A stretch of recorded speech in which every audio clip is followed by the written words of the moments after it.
7 kilo मिठाई और 3 kilo rasmalai लेने के बाद मेरे ससुर ने मुझे 95 रुपए प्रति किलो की मछली के 2 टुकड़े और 120 रुपए प्रति किलो के चिकन और आलू से पका हुआ पतला शोरबा दिया। खाना देखकर मैंने अपनी पत्नी माही की तरफ देखा और मुस्कुराते हुए कहा, कोई सस्ता राष्ट्रीय भोजन नहीं, इतना महंगा खाना मेरे गले से नहीं उतरेगा। माही ने आंखों से आंसू पोंछते हुए कहा, जब आपकी शादी हुई तो आपने नहीं सोचा था कि अगर आप ऐसी लड़की से शादी करते हैं जिसके माता पिता मर चुके हैं तो आपको अपने ससुराल वालों का प्यार नहीं मिलेगा। मैं अपने भाई के परिवार में पली बड़ी हूँ, जितना मिलता है उतना ही बहुत है। माही की बात सुनकर मैंने कुछ नहीं कहा। जब मैं करी को प्लेट में डालने वाला था तो माही ने मुझे रोका और कहा, अब आप जो नहीं खा सकते हैं उसे खाकर आपको मुझे खुश करने की जरूरत नहीं है। बैठो, मैं तले हुए अंडे ला रही हूँ। माही जब अंडे फ्राई कर रही थी तो उसकी भाभी ने कहा, आप अंडे क्यों फ्राई कर रहे हैं, क्या खाना अच्छा नहीं बना? माही ने सिर झुकाकर कहा, दरअसल भाभी उसे मछली और पोल्ट्री से एलर्जी है। भाभी ने फिर चुटकी ली और कहा, अमीर दामाद गरीबों का खाना भला कैसे खा सकता है? माही ने न सुनने का नाटक किया और अपना काम शुरू कर दिया। अगली सुबह मैं लगभग 9 बजे उठा। मैं उठा तो देखा कि माही पूरे घर में घूम रही है। मैंने शरारत से माही से कहा, क्या तुम्हारे पेट में गैस की समस्या है? ऐसे चल रही हो जैसे बाथरूम ठीक से नहीं हुआ।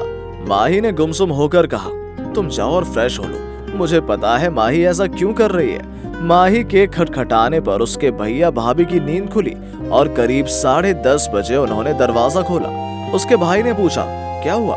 छुट्टी वाले दिन इतनी जल्दी कौन उठता है? माही ने तब कहा, भैया 10:30 बज चुके हैं और आपके दामाद को अभी तक नाश्ता नहीं दिया गया है। मैं फ्रिज की चाबी मांगने के लिए बुला रही थी। नाश्ते में मैं फ्रिज से अंडे और सब्जियां लेने वाली थी। माही की भाभी ने पीछे से कहा, मत पूछो, तुम्हारे भैया के लिए ही फ्रिज बंद रखना पड़ता है। तुम्हारे भैया को शुगर की बीमारी है और वो रात को चोरी छिपे मिठाई निकाल कर खाते हैं, इसीलिए हम इसे बंद रखते हैं। माही ने तब कहा, भाभी जब मैंने रात को अंडे के लिए फ्रिज खोला तो ताला नहीं था और भाई को डायबिटीज नहीं है। माही के भाई ने हड़बड़ाते हुए कहा, तुम्हारी भाभी सही है, मुझे इन दिनों डायबिटीज है। सुबह का नाश्ता मिलते मिलते 11:30 बज गए थे। मैं नाश्ते की टेबल पर बैठ गया और धीरे से माही से कहा, क्या जरूरत थी नाश्ता बनाने की? थोड़ी देर बाद मैं दोपहर का खाना खा लेता। मेरी बात सुनकर माही ने गुस्से से मेरी तरफ देखा। मैंने चुपचाप बिना कुछ कहे नाश्ता कर लिया।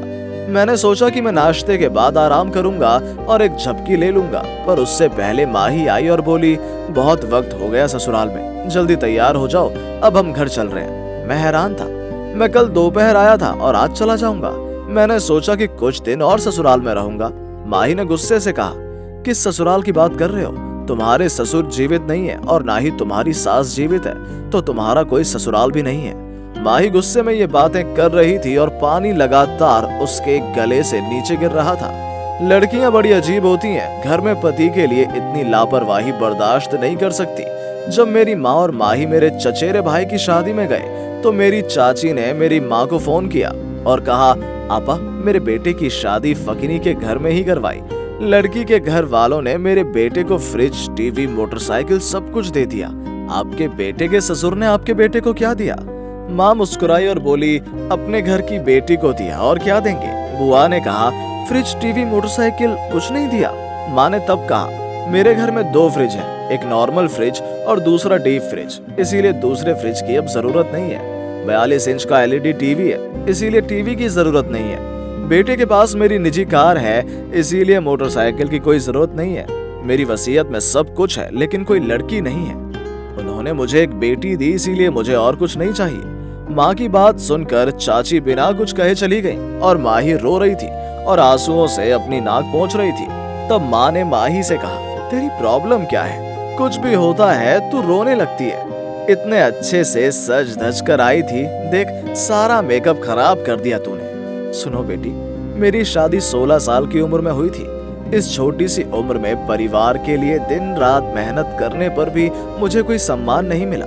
सास, ननद, देवर सभी को सिर्फ मेरे खिलाफ शिकायत थी। एक बार मैं समझ गई कि मेरी चुप्पी ही मेरी बातें सुनने की वजह है। तब से मैं चुप नहीं हूँ। मैंने किसी की गलतियों को भी नजरअंदाज नहीं किया। हमेशा एक बात याद रखना, जब कभी तुझ पर अन्याय हो विरोध करना मत भूलना। चुपचाप सहना है तो ये आंसू बहाने पड़ेंगे। माही के भैया भाभी हमारे घर आएंगे। ये सुनकर माही ने मुझे बाजार की लंबी लिस्ट थमा दी। ये देखकर मैंने अपनी माँ को फोन किया और कहा, माँ, मैंने सोचा था कि मैं 1 किलो मछली और 1.5 किलो चिकन लाऊंगा, लेकिन तुम्हारी बहू रानी ने मुझे जो लिस्ट दी है, इससे तो मुझे पूरा बाजार ही खरीदना होगा।